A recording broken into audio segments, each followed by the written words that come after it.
नमस्कार मेरे प्यारे बच्चों, आप सभी का हमारे इस YouTube चैनल में स्वागत है। जैसा कि आप सभी लोगों को पता है कि हम क्लास 12 के लिए इसके पहले आप सभी लोगों को हमने सॉल्यूशन चैप्टर को अच्छे से एक्सप्लेन किया है, केमिकल काइनेटिक्स को एक्सप्लेन किया है, इलेक्ट्रोकेमिस्ट्री को एक्सप्लेन किया है। ये हमने 3 चैप्टर ऐसे हैं जिनके वीडियो मैंने ऑलरेडी अपलोड कर चुका हूँ। तो आप सभी लोगों में से जो लोग नए आए हैं, मैं उनके लिए बस इतना कहूँगा कि सबसे पहले आप चैनल को सब्सक्राइब करिए और दूसरी सबसे बड़ी बात ये है कि आप उन वीडियोस को देखिएगा जो मैंने एक प्लेलिस्ट में बना के अच्छे से उसको किया है। आप सभी लोगों को अच्छी तरीके से सॉल्यूशन चैप्टर भी समझ में आएगा, इलेक्ट्रोकेमिस्ट्री भी आएगा। आप एक एक पॉइंट को, एक एक वीडियो को शुरू से लेकर अंत तक देखिएगा, हर एक टॉपिक समझ में आएगा। अभी मैं जो क्लास 12 में जो चैप्टर स्टार्ट किया वो है सरफेस केमिस्ट्री। सरफेस केमिस्ट्री में लोग जब पढ़ाना स्टार्ट करते हैं तो कुछ इस तरह से पहले वो एब्जॉर्प्शन यहाँ से लेके फिर कोलाइड फिर कैटलिस्ट चलते हैं, लेकिन मैंने थोड़ा सा इन्वर्स किया है, पहले कैटलिस्ट को एक्सप्लेन करना स्टार्ट किया है। और अगर आपको याद हो तो मैंने कैटलिस्ट में इसके पिछले वाले वीडियो में आप सभी लोगों को हमने कैटलिस्ट प्रमोटर के बारे में बताया, याद है। आज आप सबके लिए हम एक नए टॉपिक को एक्सप्लेन करने चल रहे हैं जिसका नाम है कैटलिस्ट पॉइजन। ये जो कैटलिस्ट पॉइजन होता है बड़ा ही इंपॉर्टेंट टॉपिक है और मैंने आपसे इसके पिछले वाले वीडियो में भी ये बात बोला था और आज फिर से एक बार बोल रहा हूँ कि कैटलिस्ट प्रमोटर होगा या कैटलिस्ट पॉइजन होगा, ये कैटलिस्ट नहीं होते हैं। यानी कैटलिस्ट वर्ड जुड़ गया है तो ये मत माइंड में लाइए कि ये कैटलिस्ट है। यानी जैसे अगर हमारे पास कैटलिस्ट, ये आपके पास सरफेस केमिस्ट्री ये चैप्टर है और इसका जो टॉपिक हम एक्सप्लेन कर रहे हैं, जो पढ़ रहे हैं, किसके बारे में पढ़ रहे हैं, कैटलिस्ट। और आज हम जिस टॉपिक को एक्सप्लेन करेंगे वो हमारे पास रहेगा कैटलिस्ट पॉइजन। याद रखिएगा, जो कैटलिस्ट पॉइजन, पॉइजन मतलब क्या होता है, जहर।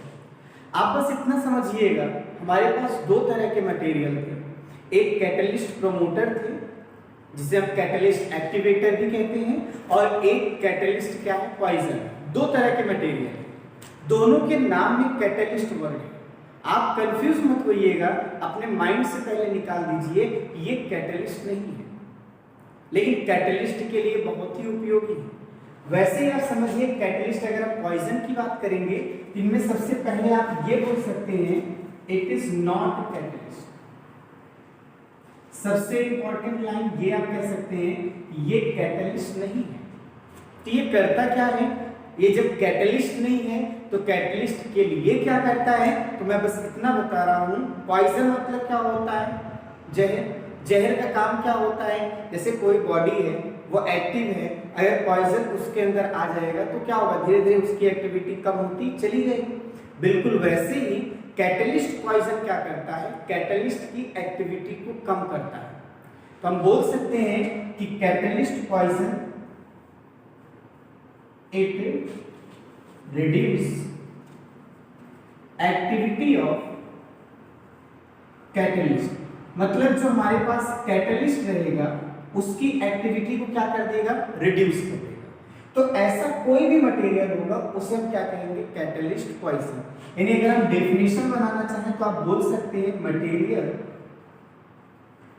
विच रिड्यूस, या बोल सकते हैं डिक्रीज एक्टिविटी ऑफ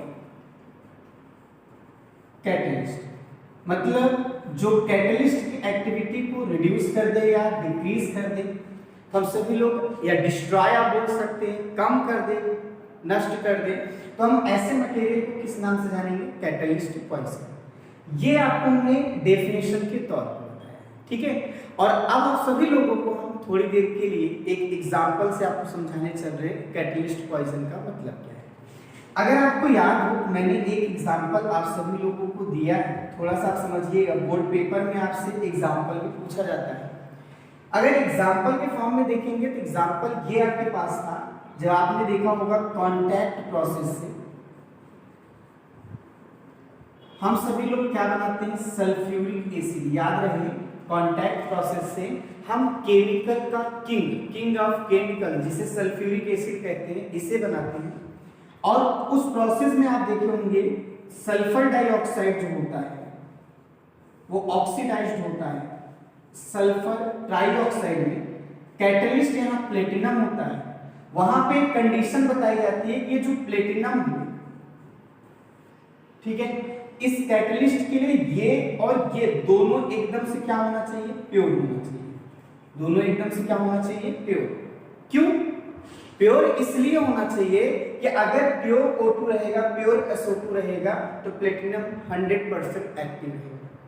अगर इसमें थोड़ा होता है इम्प्योरिटी आ जाती है तो इसकी एक्टिविटी क्या हो जाएगी, कम हो जाएगी। तो बोल सकते हैं कि इम्प्योरिटी अगर रहेगी तो इस कैटलिस्ट की एक्टिविटी को क्या करेगा, कम कर देगा। तो वो इम्प्योरिटी एक टाइप का कैसा हो जाएगा, कैटलिस्ट पॉइजन हो जाएगा। तो हम बोल सकते हैं कि ये impurity is like a catalyst poison for platinum.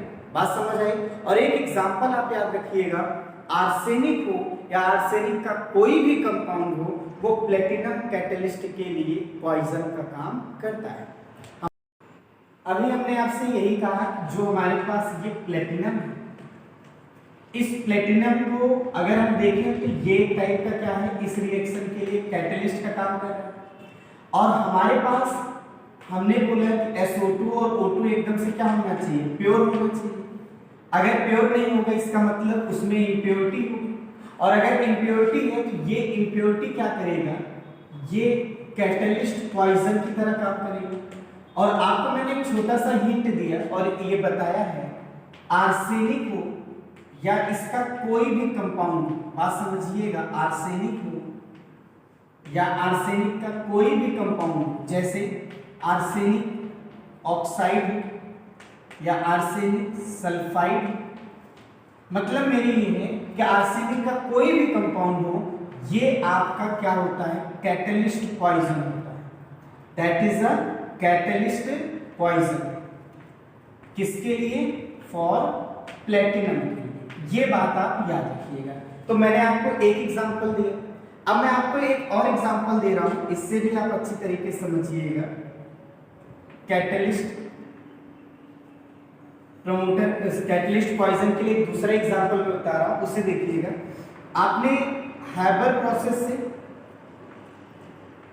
Ammonia gas बनाने का प्रोसेस समझे होंगे, जानते भी होंगे। उसमें क्या होता है, N2 H2 ये मिलते हैं तो क्या मिलता है, अमोनिया। कैटलिस्ट होता है आयरन। आपको मैं फिर से बोल दूं, ये चीज एकदम से क्या होनी चाहिए, प्योर। ये क्या होनी चाहिए, प्योर। अगर आप इस कैटलिस्ट को अच्छे से यूज करना चाहते हो, अगर इसमें इम्प्योरिटी रहेगी, थोड़ा भी इम्प्योरिटी रहेगी, वो इस कैटलिस्ट की एक्टिविटी को क्या करेगा, लॉस कर देगा। या फिर बोल सकते हैं कि जो इम्प्योरिटी आपके पास रहेगी वो कैटलिस्ट क्या होगा, पॉइजन होगा। मैंने शॉर्ट में लिखा है CP, थोड़ा ध्यान दीजिएगा कि ये impurity is like a catalyst poison for iron catalyst. और इसके लिए एक फेमस आपको बता दे रहा हूं कि अगर कहीं पर H2S मिल जाता है, याद रखिएगा, अगर कहीं पे H2S मिल जाता है तो आप इतना समझिएगा कि H2S जो होता है ये कैटलिस्ट क्या है, पॉइजन है। किसके लिए है, आयरन के लिए। किसके लिए है, आयरन के लिए। ठीक है, तो आप सभी लोगों को आज अभी मैंने आपको क्या बताया, कैटलिस्ट पॉइजन।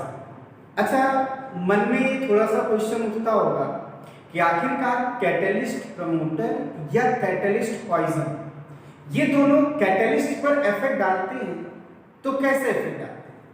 तो इनकी मैकेनिज्म को समझने के लिए साइंटिस्ट ने थ्योरी को बनाया है और आप सभी लोगों को हम बता दे रहे हैं। हमने एक थ्योरी के बारे में एक्सप्लेन किया था, इंटरमीडिएट थ्योरी। मैंने आपसे वहां ये बोला था कि इंटरमीडिएट थ्योरी जो होती है ये होमोजेनियस कैटलिस्ट को एक्सप्लेन करता है। मैंने आपसे ये कहा था कि हर एक थ्योरी जो है कुछ कुछ कैटलिस्ट को एक्सप्लेन करेगा। आज तक कोई ऐसी थ्योरी नहीं बनी है जो सभी कैटलिस्ट को एक्सप्लेन कर सके। तो याद रखिएगा, होमोजेनियस कैटलिस्ट को कौन एक्सप्लेन करता है, इंटरमीडिएट थ्योरी। मैंने उसको ऑलरेडी बता दिया है। मैंने अगर आपको इंटरमीडिएट थ्योरी की ड्रॉबैक्स की बात करें तो आप बोल सकते हैं ये हेट्रोजीनियस कैटलिस्ट को एक्सप्लेन नहीं कर सकता, ये कैटलिस्ट प्रमोटर को नहीं बता सकता, कैटलिस्ट पॉइजन को नहीं बता सकता। इन्हीं सब चीजों को एक्सप्लेन करने के लिए नई थ्योरी बनाई गई थी जिसे हम एड्सॉर्प्शन थ्योरी कहते हैं। हम आगे चल के उसको पढ़ेंगे, राइट। तो आप सभी लोग इसको अच्छे से देखिए, समझिए, और मुझे उम्मीद है कि आपको हमारे द्वारा बताया गया ये पूरा का पूरा टर्म अच्छे से समझ में आया होगा। आज के लिए बस इतना ही, थैंक यू मेरी तरफ से। और आप सबसे बस इतना रिक्वेस्ट है कि आप वीडियो को जितना ज़्यादा से ज़्यादा हो सके शेयर करिए, और ताकि इसका बच्चे